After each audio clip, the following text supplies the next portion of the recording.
Welcome back to Ocarina of Time 3D. Today we should be trekking through the Shadow Temple, and for those of you who get scared easily, I would suggest that you shut this video off immediately and go watch something more wholesome and less frightening, like Hellraiser or the Care Bears movie. Or you could play baby's first horror game like Amnesia or Slender. I take it you have a low opinion of those games, Maxi. I'm quite the horror elitist. I mean, you guys are going to learn quickly just how much of a fan of horror games I am, and how much this temple tugs on the dark strings of my pitch black heart. What we're talking here, stuff like Siren, Silent Hill. Yep, those are really good ones. And speaking of darkness, in the Japanese version, the Shadow Temple and the Palace of Darkness in A Link to the Past have the same name. They're both called the Yami no Shinden, since one of the translations of the word Yami is dark. Ah, so Yu-Gi-Oh! Makes sense now. All the anime makes sense. All of it.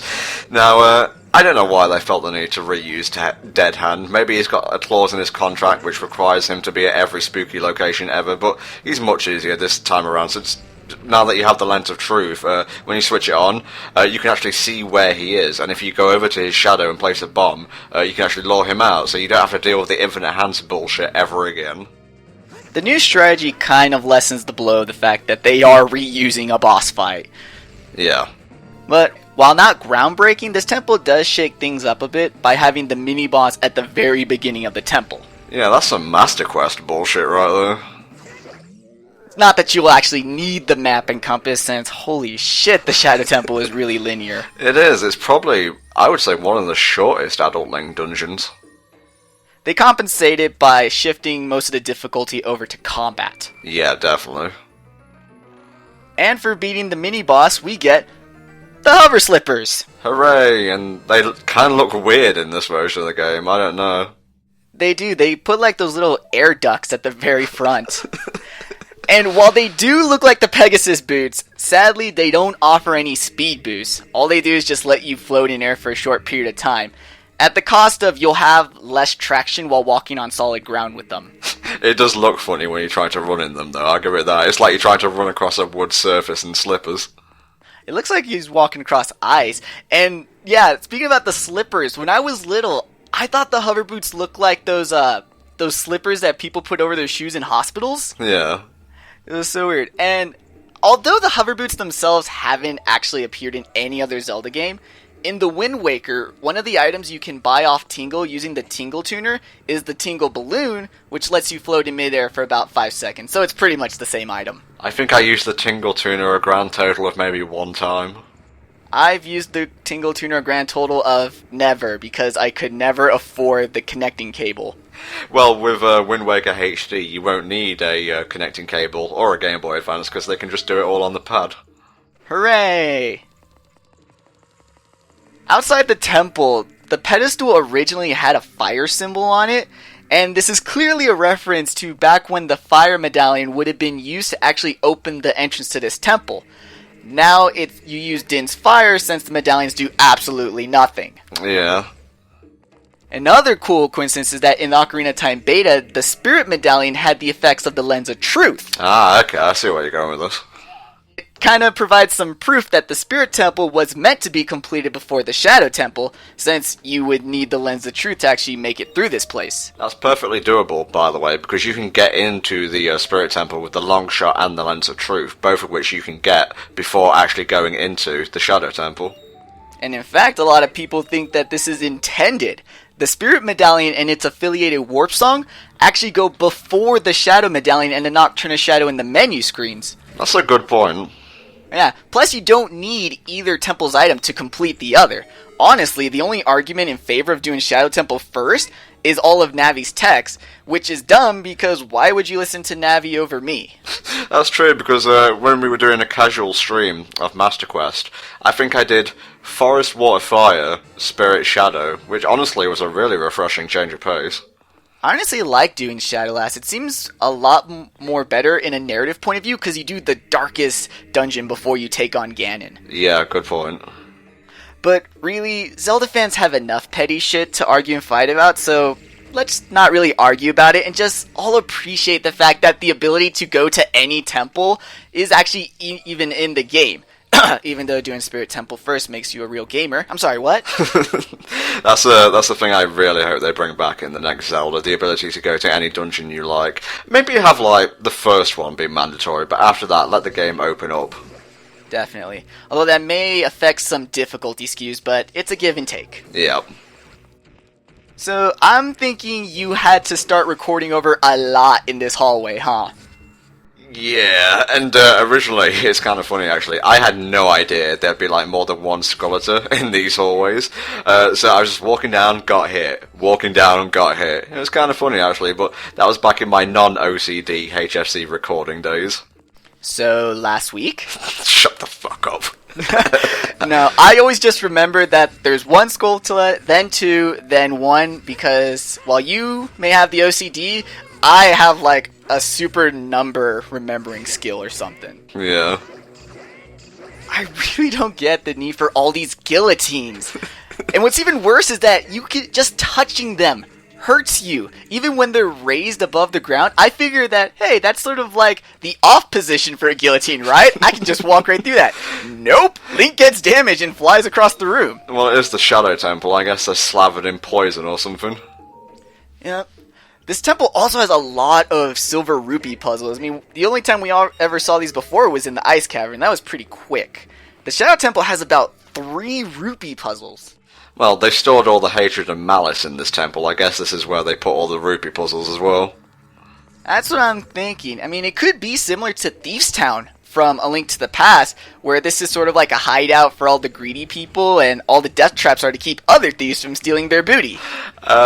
I can see a problem with creating a town specifically for thieves in the fact that the police will always know where to go. What if the police themselves are thieves? Oh my god, that could be the plot twist of the next Zelda game. But if that doesn't fancy your opinion, then maybe, just maybe, since the Shadow Temple is in a graveyard, this could be where they pretty much dumped all of the bodies of criminals and thieves since they weren't worthy to be buried, right next to the royal family. Huh. Although that's weird because Dampé is apparently good enough to be buried next to the royal family. Well, Dampé maintains the graveyard. You ever tried to dig a grave? That shit's not easy. That could be one of the benefits of his job. Shitty hours, shitty work conditions, but hey, when you die, you'll have a nice, pretty grave. I should probably clarify that the grave I was digging was for my cat Ash, who died about a year ago, just in case you're wondering. Oh, now I'm sad.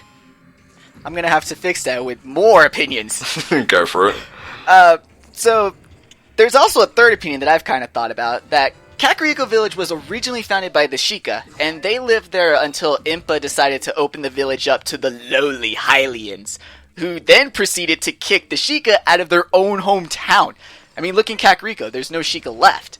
Maybe the Shadow Temple is a refuge that they built. So, it kind of continues on the idea that each temple belongs to a specific race. It would mean that the Shadow Temple belongs to the Sheikah.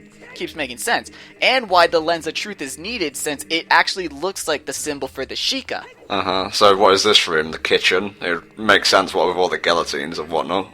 It would, but it also would make the line, "Here is gathered Hyrule's bloody history of greed and hatred." I mean, it makes sense. The Sheikah are angry because the villagers were greedy and took Kakariko Village from them. Well, the rumor I heard is that they sucked up all the hatred and evil of the world and just placed it inside the temple so everyone could go on living their lives all happy and carefree and whatnot. Seriously, the Sheikah do so much for other people and they get so little in return. I mean, that's why Skyward Sword Impa is the best character ever. She's so selfless. And also she has fancy hair. That too. I have a weird complaint, and this room exemplifies it, that when you use the long shot with the Lens of Truth, the Lens of Truth gets deactivated. Yeah, I noticed that. It's weird. And so I know it's not that bad to just push the button again, but it just seems off. Well, at least it's not like the iron boots in the original Water Temple. That would be tedious. I think we can all appreciate that. More examples of Tom's superb sniping skills as a bat flies right towards his face. Yeah, I've gotten much better using the gyro controls. Still using them gyro controls. Hey man, you go with what works. I guess so. Well, here's a simple yet kind of interesting puzzle. All you gotta do is, you gotta pick up the bomb flower or use one of your own bombs, aim for this giant jar, and slam dunk it in there, and you'll get a key in return. Why you can't just jump over the rim and fall into the jar yourself is beyond me. And it's clearly on fire, mate, come on. But we have a fire-resistant tunic, why can't I use that? Because I'm wearing the green one right now. You see where I'm going with this train of thought? I see it, but fashion seems like a small price to pay in order to get a key faster. True, true. I also like how, even though the Shadow Temple didn't get as animated of a graphical change as the Water Temple, the graphic update really does help it. I mean, look at the walls right here. If you look closely, you can actually see moss growing on the bricks. Yeah, I was thinking about that. The updated stonework really helps make things pop. Another thing too is that a lot of floors and walls have this really cool texture that has skeletons just lying about embedded in the floor. Jesus Christ. I don't think I want to know the history of this place. I want to, and I love how they don't actually tell you that much. They give you just enough information so that your brain just goes crazy making the scariest thing you can think of. Okay, here's me trying to please MBM. I'm so glad you did this. See, Ocarina of Time, they were pretty good at actually programming the iron boots to, be heavy. Until you do movement other than a forward step. Yeah, the side jump seems to nullify any kind of weight, and you jump as if you were not wearing the iron boots at all. And that long corridor, too, with all those fans and wind-based puzzle, seems surprisingly out of place. Almost like it could possibly have been a carryover from a deleted, most likely wind-based temple that's no longer in the game. Oh my god, you blew my mind so much it transferred over to the Gibdo, and now he's double dead. It also transferred over to that physics-defying pot that just floated right through you. Link is the true ghost. Okay, so we defeated all the enemies in the room, didn't get a key, and there's a locked door in this room, so, where could the key be? Maybe it's here, under this pile of dirt. Huh, no thing here, but wait, there it is. Oh my god, you sneaky Nintendo bastards. You knew that by not having that key, I was gonna go all the way back to the beginning of the temple and retrace my steps. You knew, didn't you? There's 2 keys in this game, which I always had trouble finding. One of them was under that block in the central tower in the water temple. That was the other one. I do like how you can make that puzzle a lot easier by just having the compass. So it's sort of Nintendo punishing you, because at this point you're like, I am manly Link. I require no kitty map or compass. And then you get fucked over by not knowing where the hell the key is. I am lost. I need the kitty map and compass. So above this block, there's actually a fence. It's a steel fence. In the original, the part where the fence meets the wall, there's a gap just small enough for Link to jump slash through the fence, skipping everything between the first room that had those Reaper blades and coming right here to the boat room. Nice, nice. I'm guessing the strats for Ocarina and Ocarina 3D are quite different in that regard then. They actually are. The Shadow Temple is the one place where 3D blows original glitches out of the water. In 3D, when you do an all dungeons run, you have to beat the Shadow Temple, and you do.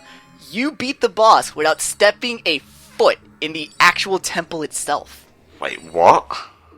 You wrong warp into the boss room as Child Link. Okay, that's a bit weird. It's almost as weird as getting it to rain in the torch room just outside the temple.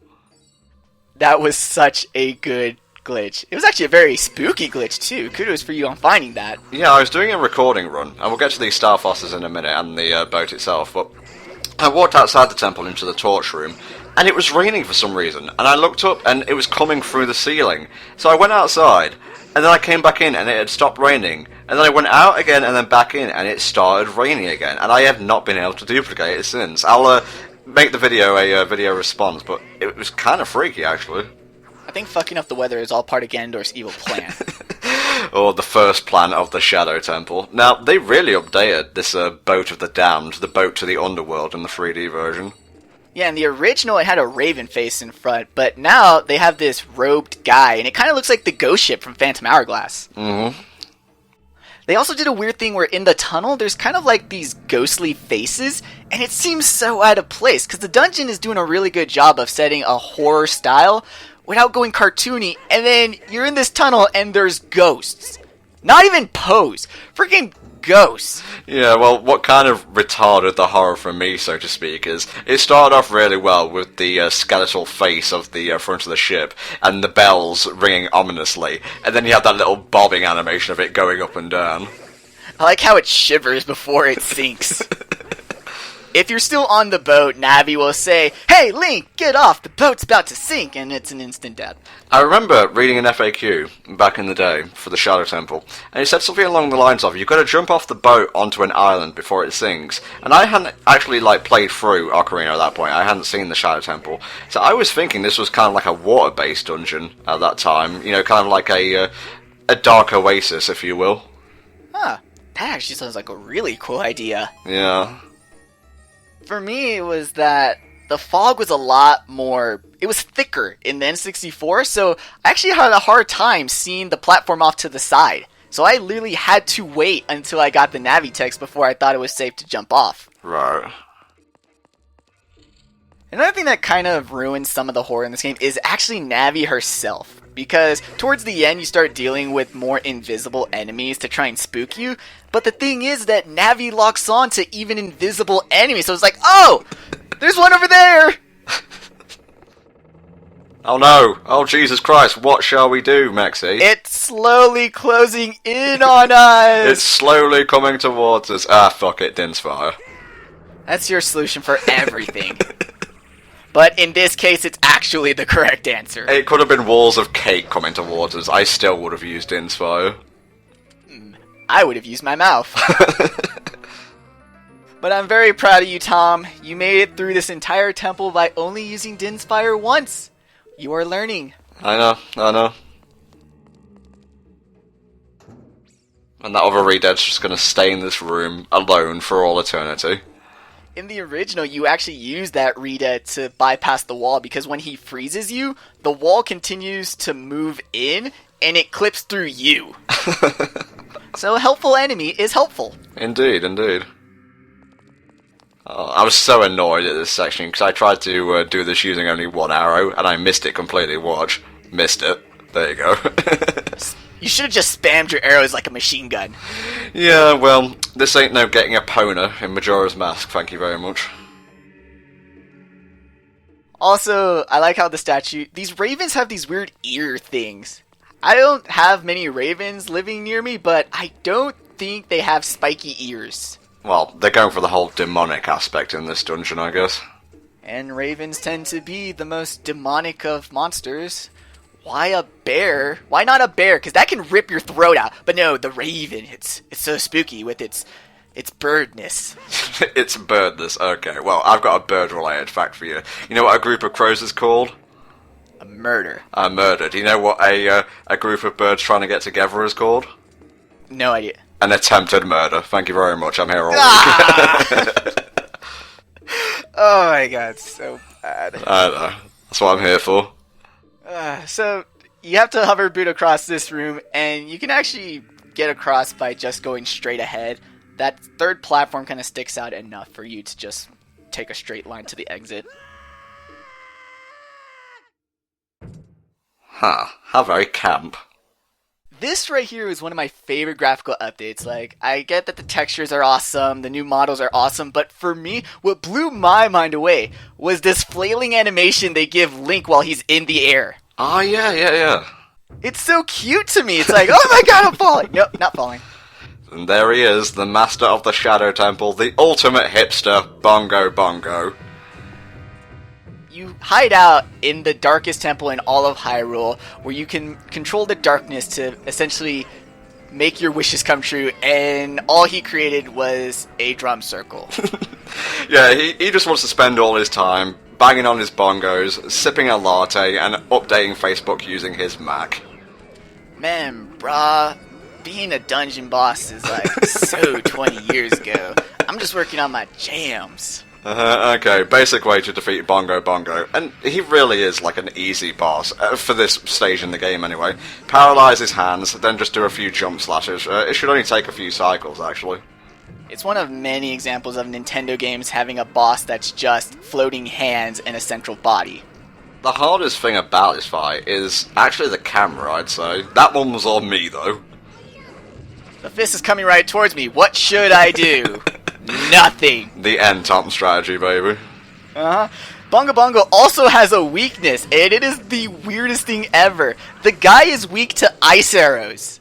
Oh yeah, you showed me that, because if you get the ice arrows before coming here, and you shoot an ice arrow at his hand, he has a unique animation where he'll try and shake the ice off. Yeah, his other hand punches the frozen hand to try and break the ice, and it's at that point that you can just shoot an arrow at his still floating eye. That's brilliant. You also find out that Bongo Bongo is made out of dark, crispy, sizzly bacon. Hooray, let us all feast upon his carcass. Now Link is the true dark beast. You know, I heard a rumor once that if you kill Bongo Bongo, you will become the hipster. Ouch. Just gonna stay here and play Donkey Kong Jungle Beat until the end of time.